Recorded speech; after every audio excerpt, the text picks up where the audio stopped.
I remember one time making a video about Gamma Records and Larry Fitzgerald and the other Arab brother in Sexy Red back in the day about the exploitation and the destruction of black people in the community and just in general.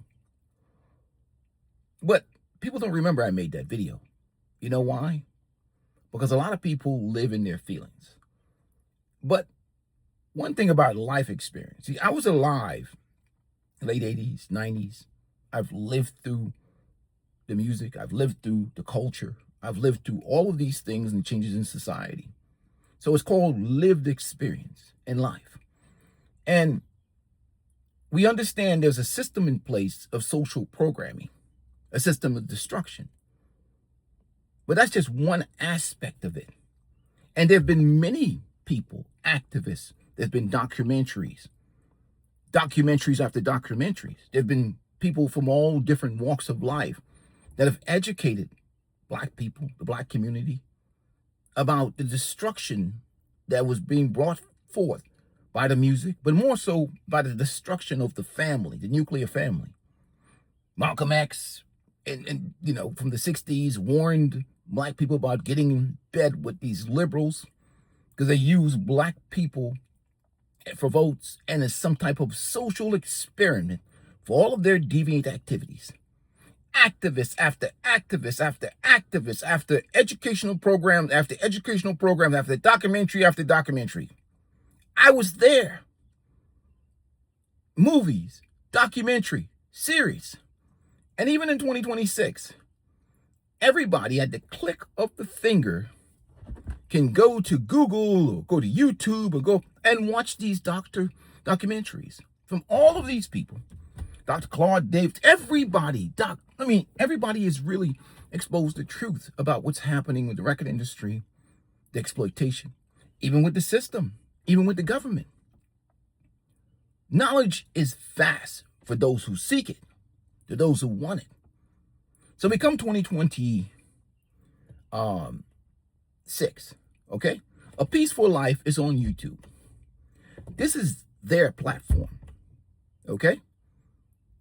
But A Peaceful Life has a choice, okay? They say UPS is always hiring. Not that they are, because they're laying off people. But I don't have to say or do anything that I don't want to do on YouTube. I can make content all day long about debauchery, degeneracy. I can get a whole bunch of hoes and ratchets and make ghetto ratchet shit or program people in a negative way. I could be a panda bear and create a Derek Jackson type channel where I'm lying to women all day long. I can create a fake ass bullshit PUA game channel selling goofy, lame, outdated prehistoric game to men for profit. And while I'm living a life of falsehood and ridiculousness, I have a choice. I have a choice. Get a fucking job is a choice for most people. YouTube is an option. Rapping is an option. Making music is an option. You don't have to sell out your own fucking people. You don't have to sell drugs. Never have I been alive in this country where I have not been able to find a job in my whole adult life. So if I have a choice to be on YouTube or not. As a black man in America, I have not had a day where I've not been able to find a job. Period. Maybe not the job I want. I've worked some jobs I didn't want, but I certainly was able to find a job. So getting on singing crap or stupid shit that is destructive to black people in the black community or saying things is a choice in America. It's not a third world country. Granted, racism exists here. There's discrimination that exists here. But I have a choice.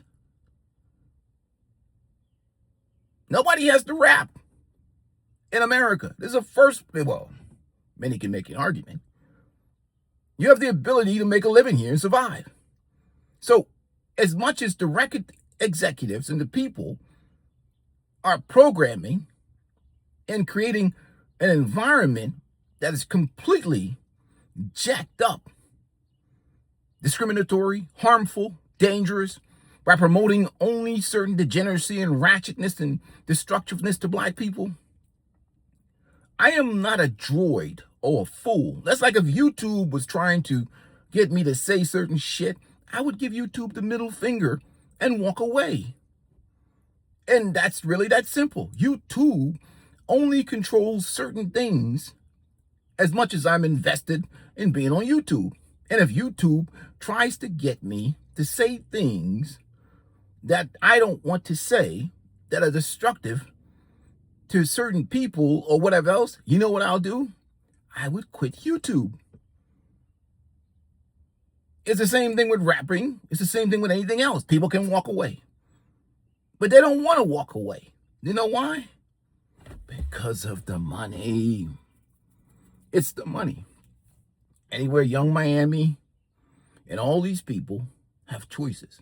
You know what I discovered too growing up?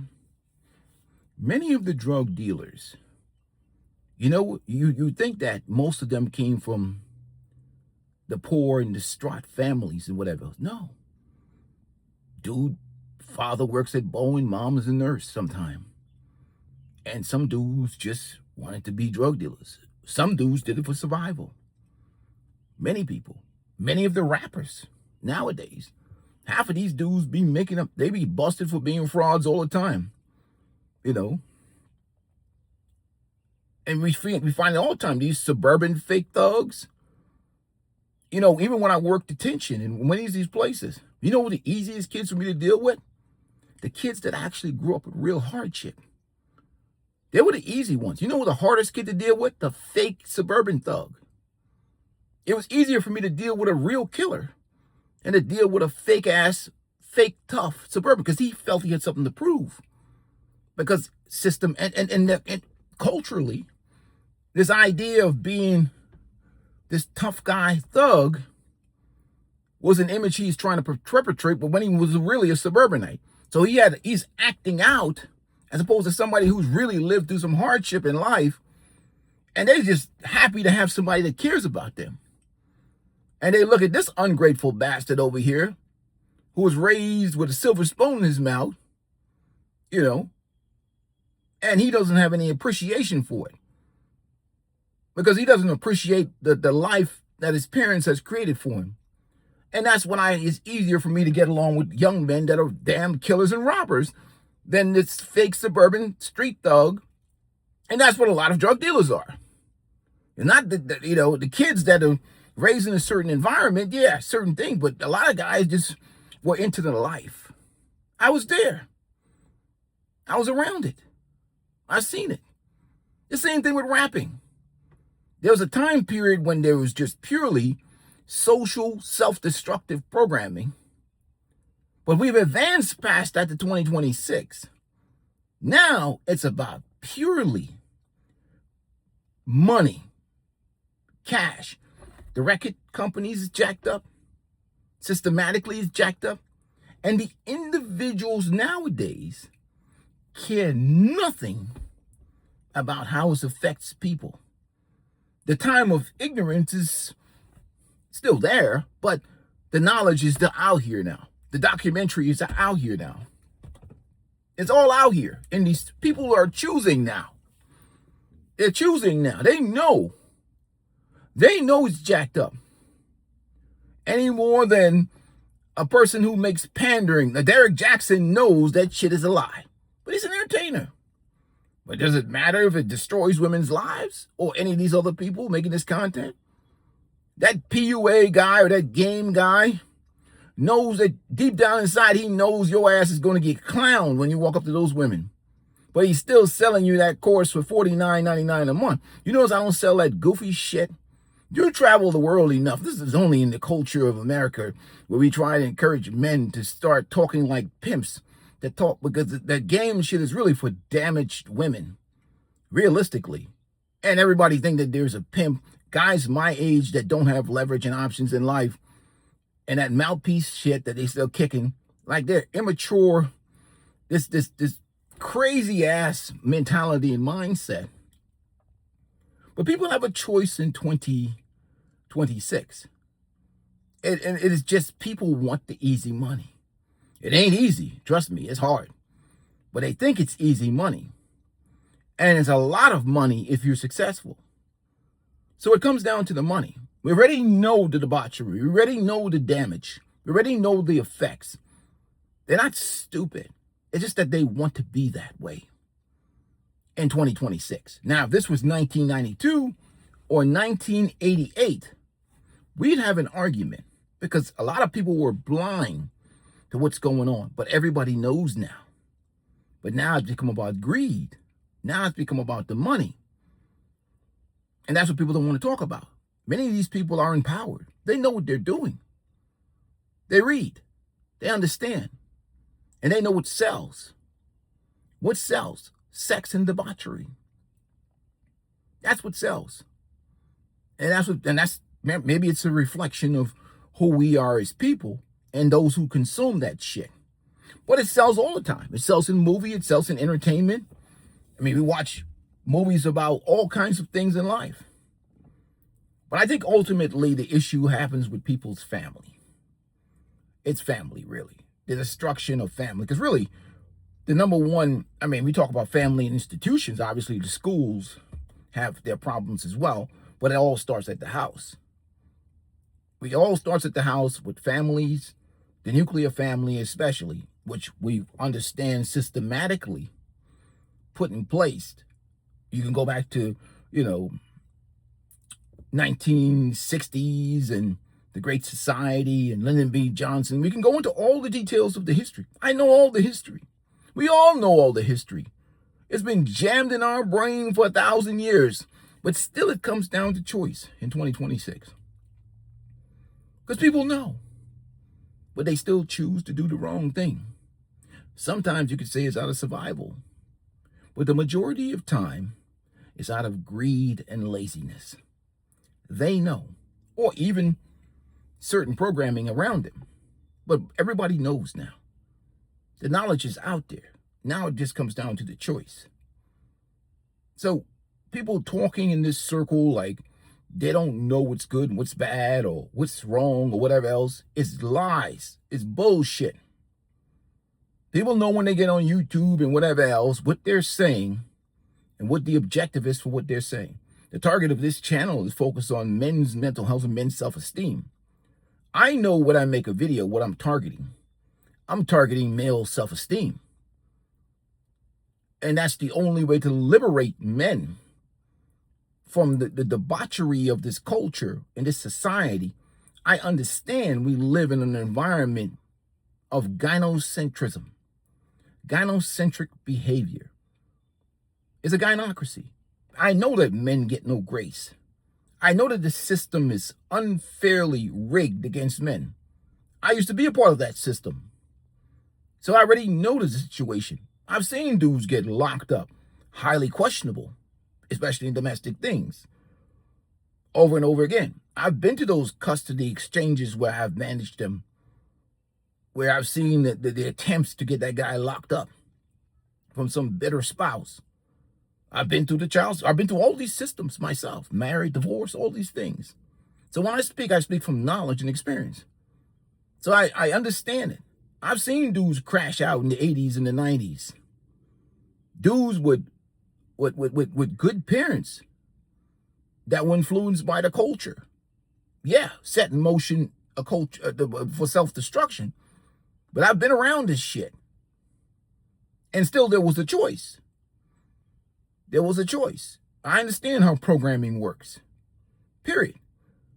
But the problem becomes is that there's no profit in people not being victims.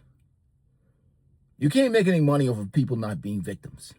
And there's a huge profit industry of spinning everything like we're just mindless droids walking around in this black vessel because I'm a black male. I'm a victim of, I don't have a choice. A peaceful life can't have a brain and think and be like, man, you full of shit. You know, I can't look at Gamma Records and Larry Fitzgerald and the other brother, the other Arab guy, and look at him like, man, these guys are full of shit. With that sexy red shit and all the other debaucherous, ratchet, degenerate artists that they produce, this thing they call music. I mean, everybody knows, but they still choose. People choose to listen to the music. People choose to do the right thing or the wrong thing. It comes down to, you see, but the problem is when I talk about individual choice, it takes away accountability and responsibility from the individual. Because it's easy to blame the system, because that's what we have today. Everybody blames the system for everything, but we have a choice. They're not stupid. They just don't want to do the right thing. Because doing the right thing takes discipline and effort. And many times, oftentimes, and I'm not perfect in that regards as well, but that's what people don't want to do, because that requires effort. That requires discipline. That requires self-awareness. And that requires self-responsibility. And that's what it really comes down to at the end of the day. Yeah, people are raised in environments absent of that, period. But I would say that those people, many people often, because I grew up in those environments, there was still a system in place that tried to get them to do the right thing. And at the end of the day, when they got to a certain age, they made a choice. It comes down to the choice. I've worked with all kinds of criminals, people in the legal system. At some point in time, when I've been trying to put knowledge or information in people's head, they knew. He said, I hear what you're saying, old head. I don't give a rat's ass. I see the knowledge you're trying to give me, but I'm going to do what I'm going to do. You get it? And I've had young men that have, committed crimes and murders and all these other things look me in the eye and tell me, I'm going to do what I'm going to do. Old head, I don't care what type of programs you try to get me in. I don't care what situation you try to set me in. I don't care what kind of game you give me. I'm going to do what I'm going to do. And that's what people are missing. That many to the people have a choice and they choose. Even with knowledge in front of their face, they still choose to do the wrong thing. Because many times it's the easy way out. That's what they've been raised and programmed to do. Or they just don't have the discipline or the vision to see or do anything else. Guys, make sure you hit the like button. I'm out. Peace.